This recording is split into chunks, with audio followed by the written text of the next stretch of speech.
Hello and welcome to our program, Where God Weeps, a program where we speak about the situation of the suffering and persecuted church around the world. Today we are here in Paju, South Korea, approximately 10 kilometers south of the 38th parallel, or what is better known as the Demilitarized Zone, an area dividing North and South Korea, in place since 1953 at the end of the Korean War. While South Korea is a democracy and one of Asia's most vibrant Catholic communities, the North is a dictatorship that bans religion.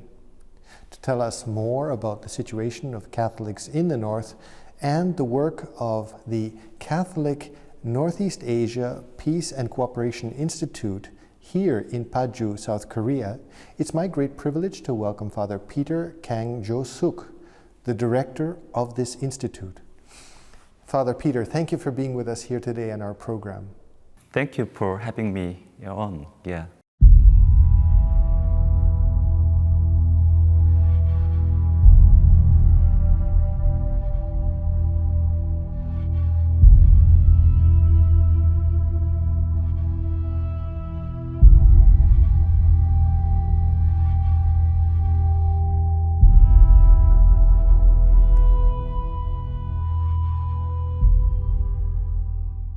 Father, we know very little about North Korea and the life of the people there. Can you give us just a picture of what is the day-to-day life of the people in North Korea?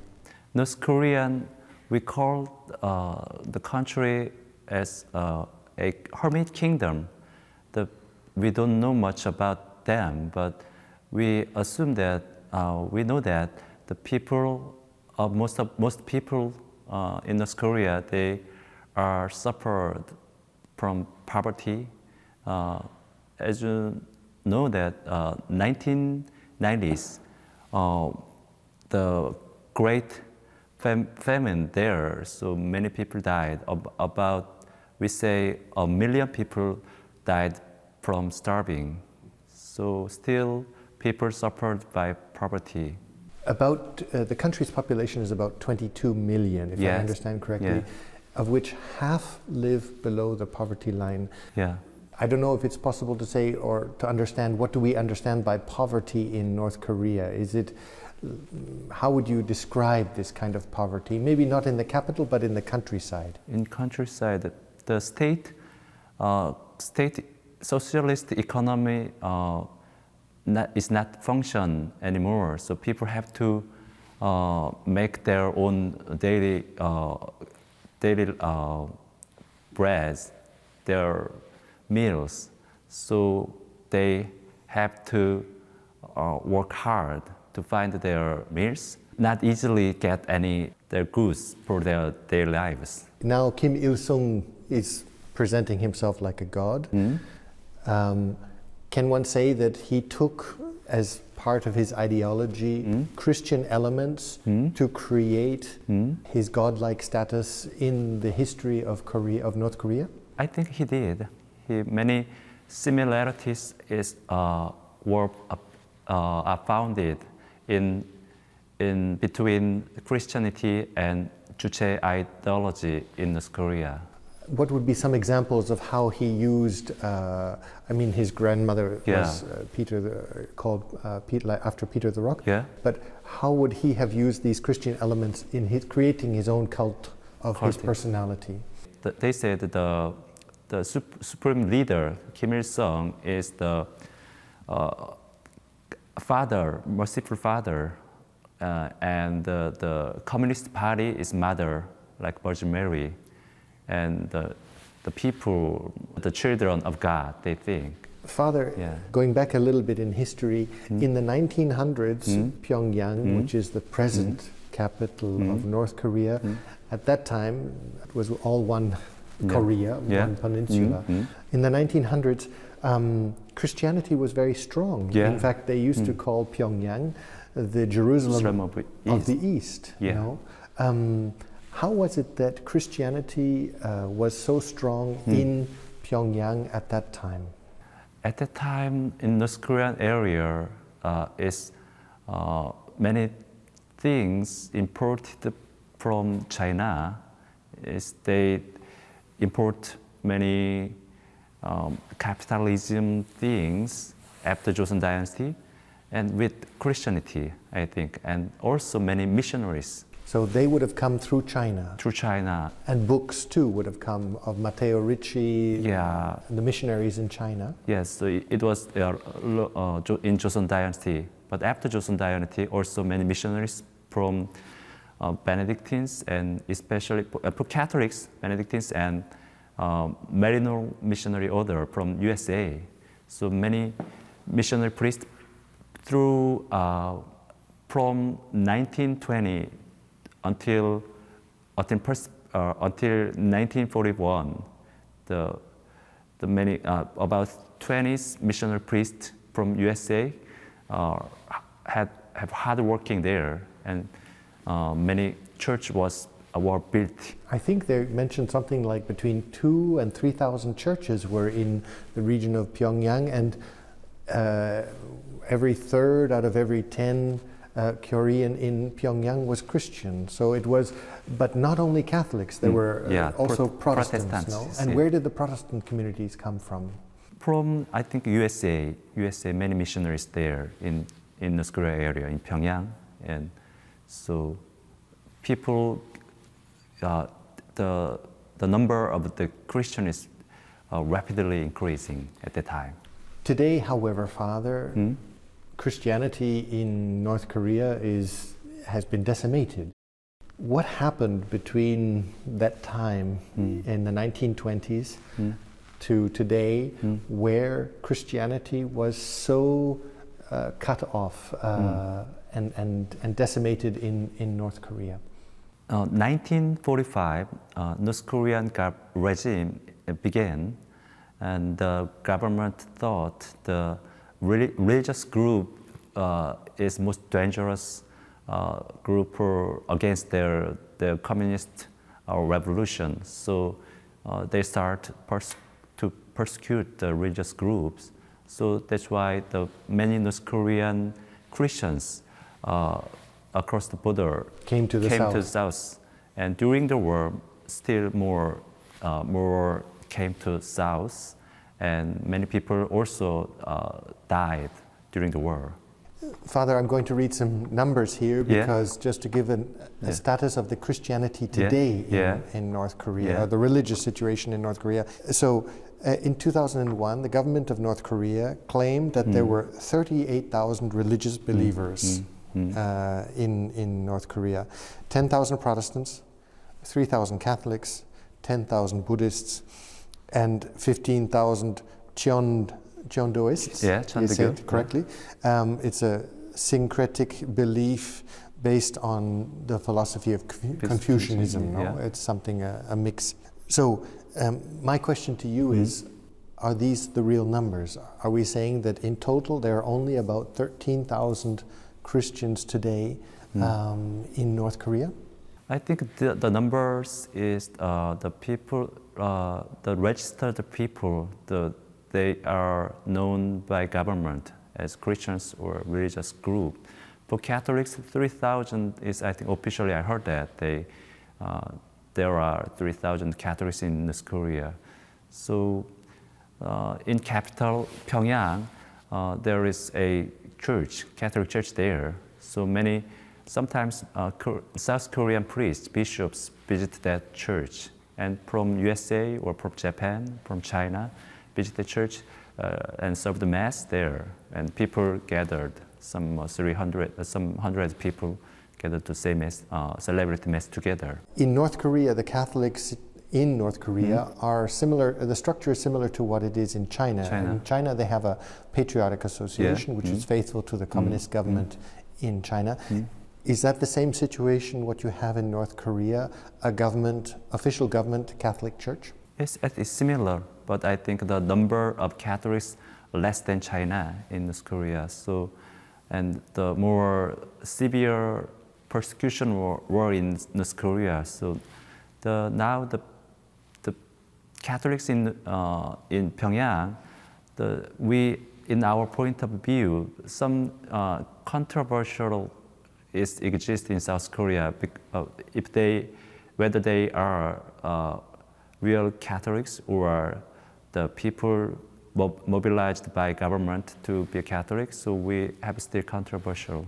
So, but the baptisms, Yeah. are they authentic baptisms of these Christians or of these Catholics? Yes, yeah. Legally, they are baptized because from outside of the country, priests and bishops sometimes visit the church. They baptized, and recently, South Korean bishops visit and did something more to complete their baptism. So we can say there are Catholics there legally, but we are not sure of their heart, their mind. Yeah. But for you, they're Catholics. Yeah, they're Catholics. What about the underground church? Is there an underground church in North Korea or not? In my opinion, not easy to build any underground church there. The government know everything, almost everything about the people. So it's not easy for them to preserve the underground church. In 2014, a UN Commission of Inquiry found the regime guilty of crimes against humanity and said that, quote, Christians are prohibited from practicing their religion and are persecuted. What kind of persecution are we talking about of Christians in North Korea? And if it's a recognized church, where is the persecution occurring?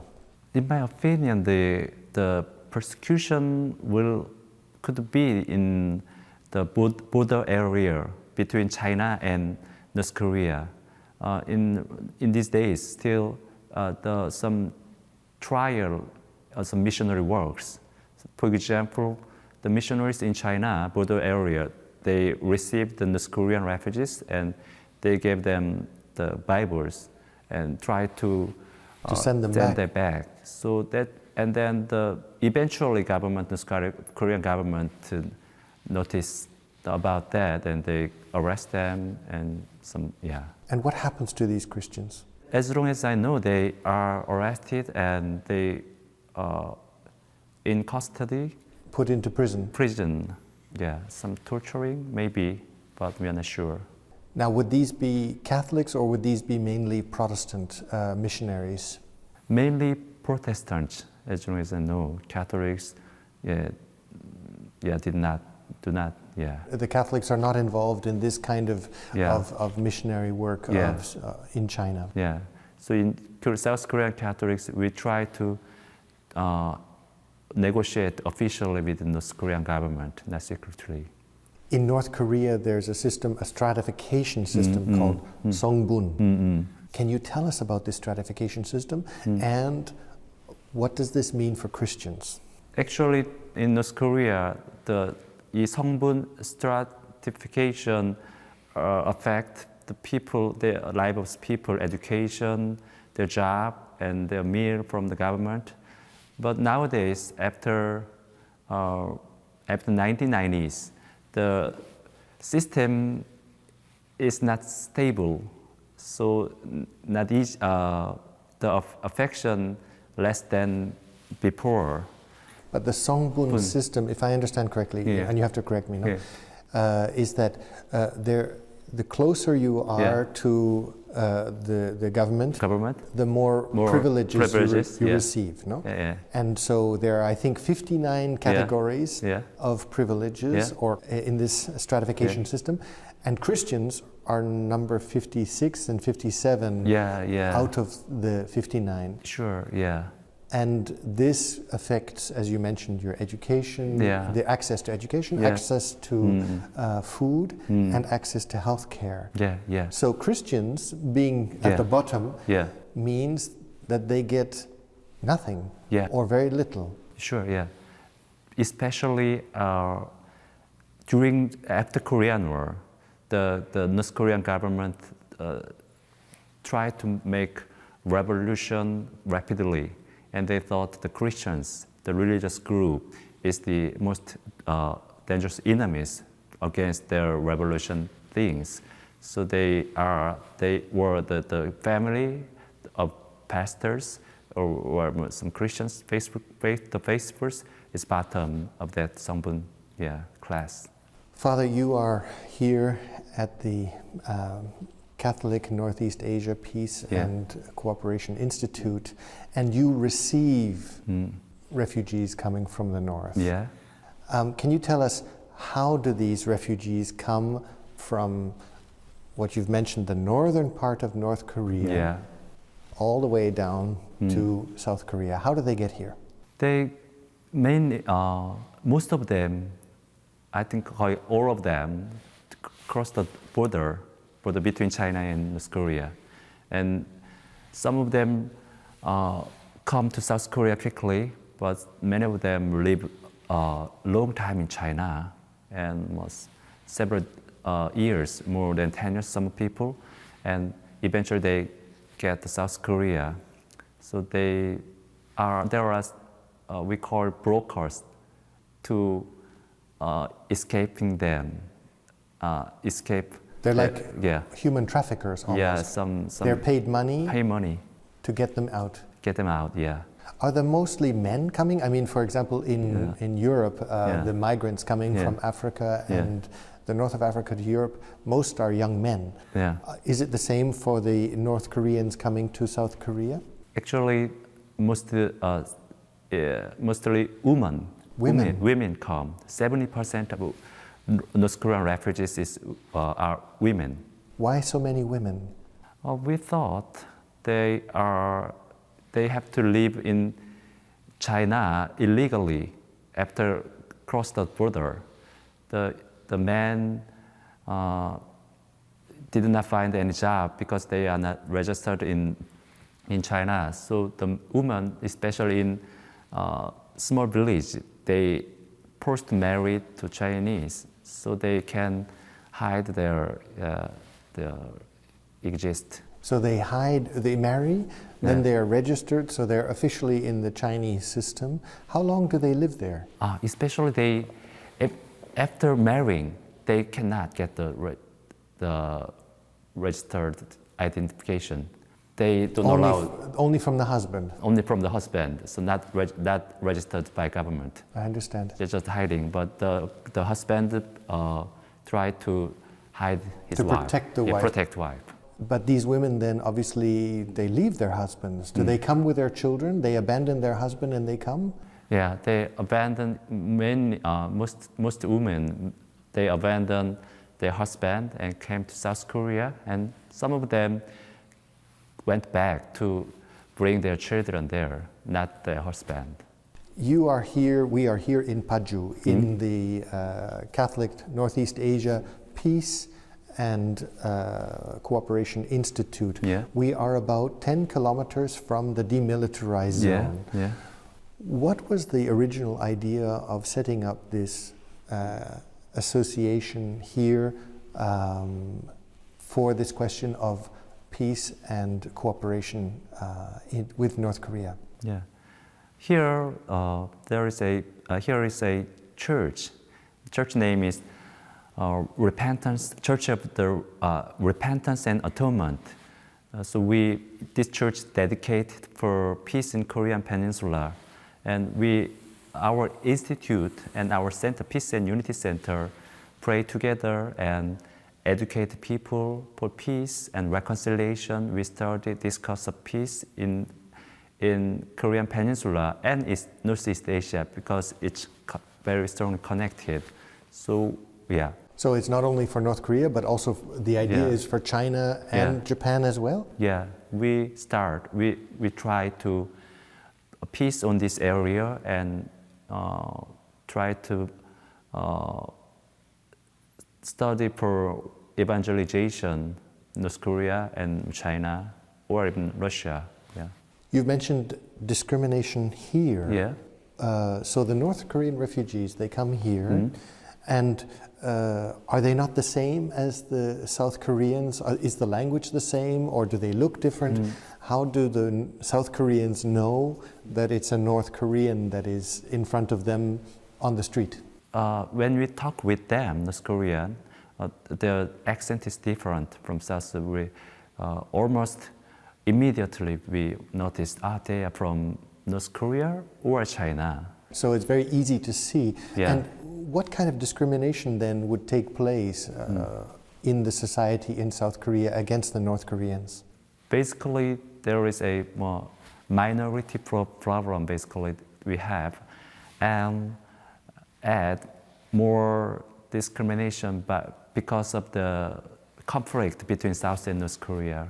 For example, several years ago, after some conflict between North and South Korea, in school, the South Korean children bullying the North Korean, the children from North Korea.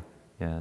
And also, if I understand correctly from my reading, there is also resentment from the poor South Koreans. Yeah. Why is this? Why is there resentment from the poor South Koreans towards the North Koreans? Yeah, the poor in South Korea is the government of South Korea basically have some policy toward the school and refugees to help some housing, insurance things.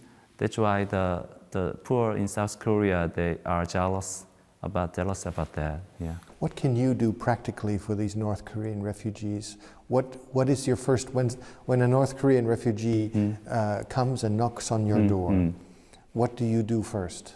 We try to be a friend of them, and when they have some insurance, medical insurance, but they need some more. So I try to help their medical condition because many of them have trauma. They had tough life in North Korea and long time live as a refugee in China and the other countries. So most of them have some problem in their medical conditions. So we try to help their. How about the youth that are coming? Do you receive a lot of young people, or what is the average age of the refugees coming to you? And if they're young people, how do you integrate these young people into the South Korean society? For me, I can find some hope with meeting with these young people from North Korea. Recently, I met a young lady, about 20-something, who was graduate medical school in North Korea. She said to me she was watching South Korean TV shows, and she tried to cross the border, and she came South Korea, and now she will be in school, medical school in South Korea. So when I talk with her, I can, in the future, it will be better for integrate in society than before. There's been a lot of political problems as well between Western countries and Kim Jong-un. Kim Jong-un, yeah. Kim Jong-un and the situation of tension that's rising. Yeah. This must not make your work any easier in terms of reconciliation. How do you feel this rising political tension on your work, seeking reconciliation and dialogue with the North? Yeah, it's not easy nowadays because, as you know, the nuclear weapons and missiles, it's not easy to say some. So I educate people, we have to think about reconciliation, but people don't want. They fear, they hate the North Koreans. So that's why I believe it's more important the role of the church. So especially, we in institute, for example, next month, the December 1st, we will have international conference here. So bishops from USA and Japan and Vatican representatives will be here. We will discuss about the role of church, Catholic Church. How can we deal with in this situation? Because we should not give up the peace on this area, especially here. It's important. I think it's great meaning have here in very close to DMZ here. So we will talk about peace on earth here. Are you hopeful for peace? Are you hopeful that there one day will be one Korea? One Korea. It's never easy, but we have to try, we have to talk, we have to communicate, we have to visit each other. So if we can do that, someday we'll be one, and the peace is more important. Not this division make conflict. Still, arms race is escalating nowadays. Because we are divided, conflict each other. Yeah. Father, what is it that we can do? What is it that you would ask of those people who are today watching or listening to our program? Please pray for this Korean Peninsula. Pray for peace on this area, and it needed here nowadays more. Father Peter Kang, thank you for having been with us today in our program. You're welcome. It was my pleasure. Thank you for visiting us. Yeah.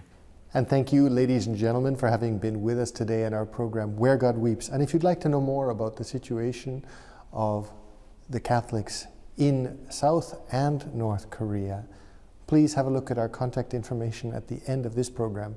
And we look forward to seeing you next week. Take care.